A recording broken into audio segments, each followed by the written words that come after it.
Liberal MP for Kingston and the Islands, Mark Gerretsen, has not been having a good week. And I am absolutely here for it. If anyone in Parliament has deserved to have a bad week and we're not allowed to vote for Justin Trudeau, it's definitely Mark Gerretsen. He's been a political bully for years, and he is finally getting what he deserves.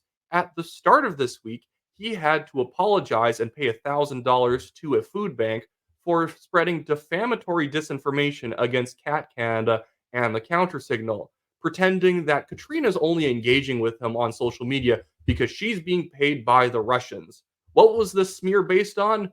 Literally nothing. It is the most fringe connection you've ever seen on the planet. But Mark Gerretsen doesn't engage in logical argumentation, so he just smears every single person that opposes him as being evil, hateful, full of misinformation, when that's literally who he is.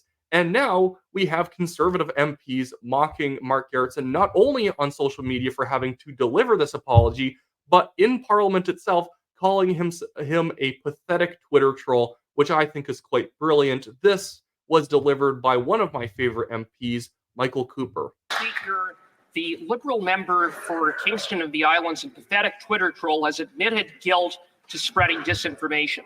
This disinformation was part of a dirty and deliberate attempt to smear the reputation of a fellow Canadian, to change the channel on the absolute rotten corruption that defines 9 years of this Liberal government.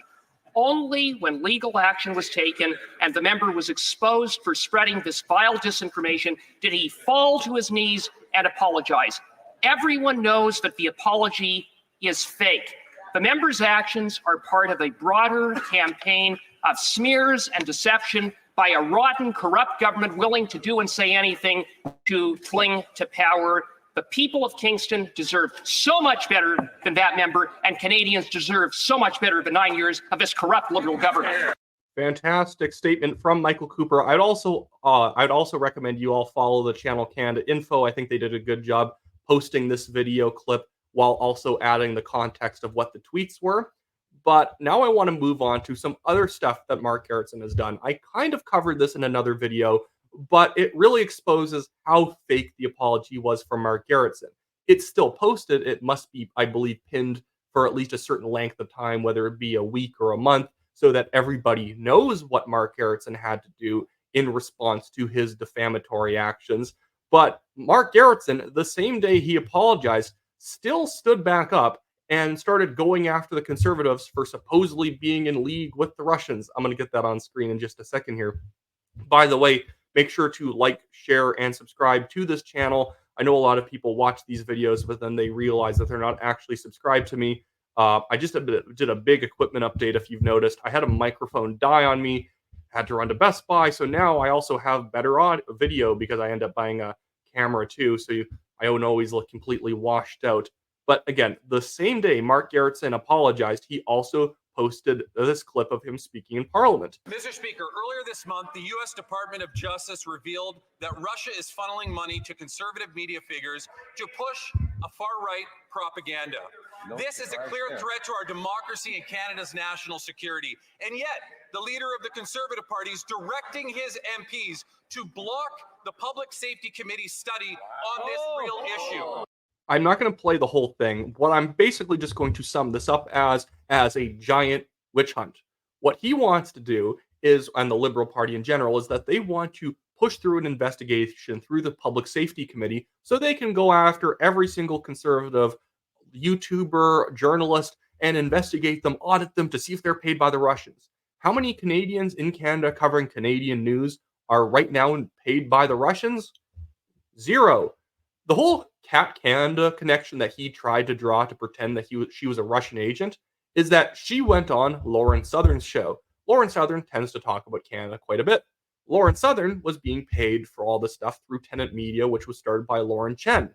Lauren Chen was knowingly taking money from people associated with Russia Today, a Russian state-owned broadcaster. That's obviously bad. Lauren Southern didn't know that, and she was basically just running the show she usually takes, but she was being paid through by Tenant Media. But Tenant Media is an American organization. They mostly just cover American news, and now Lauren Chen doesn't work, or Lauren Southern doesn't work for Tenant News and just does her own show again. So We now literally have 0 people who are even unknowingly taking money from the Russians, but Mark Gerretsen wants to rip people through the committee to be investigated, to answer questions, to create this narrative that the only reason the liberals are unpopular is because the Russians are coming. The Russians are coming. That's why the liberals are doing bad in the polls. It's because of Russian disinformation, don't you know? Even though when you actually look back at the liberal government's actions on the world stage, they've been far more pro-Russia than the conservatives were. The conservatives actually used to give lethal aid to Ukraine in terms of real weapons and whatnot. The liberals got in, cut our actual weapons budget for the military. We sent winter coats to Syria to a bunch of people being slaughtered by ISIS, ripped our jets out of there to not fight ISIS, and we've since then been a complete cowardly country under the liberals' leadership. So Mark Gerretsen, though, wants to go on this fishing expedition because maybe he can dig up something to then smear a bunch of other conservatives with. And it's right for conservatives to block this. You don't get to use the powers of government to go down rabbit holes of people that you think might be up to something. But now I want to post another video of the liberals then responding to Michael Cooper, because Michael Cooper got a lot of attention from that video of rightfully calling out Mark Gerretsen. So then we have Jennifer O'Connell from the Liberals trying to fire back at him. I also recommend everyone follow Bruce McGonigal on Twitter. He also does a very good job of posting clips from Parliament that are, worth watching. Most things on Parliament Hill that are happening, even in question period, are not even worth viewing. It's just the same stuff you see and hear every single day. But here is McConnell going after Michael Cooper. Thank you, Madam Speaker. While the member opposite brought up crime and chaos in the streets, let's talk about what the member of St. Albert Edmonton was doing in the Ottawa streets just this past week.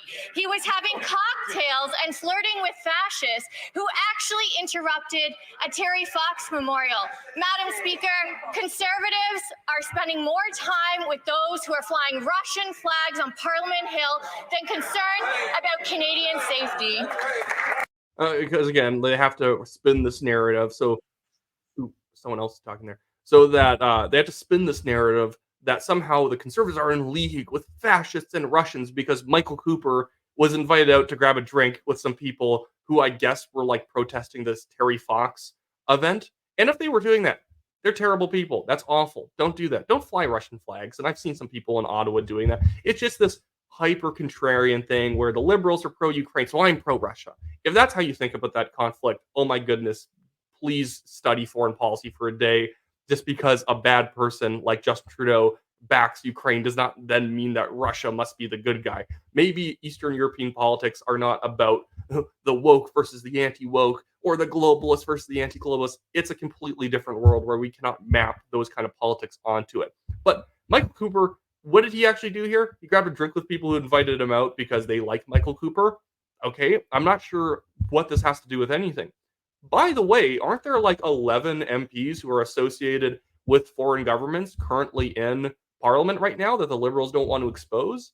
I know they keep going on the stupid line that Pierre Poilievre won't get security clearance to look at the information we have, but Poilievre doesn't do that for a reason. Many of his MPs have gotten the clearance to look at the information, but Poilievre doesn't do it because if he does it, he can never speak on the issue publicly. Even if something gets leaked out or something gets investigated by a journalist and exposed, Poilievre, if he knows that that's information that was also mentioned in the dossier, can't say a word about it.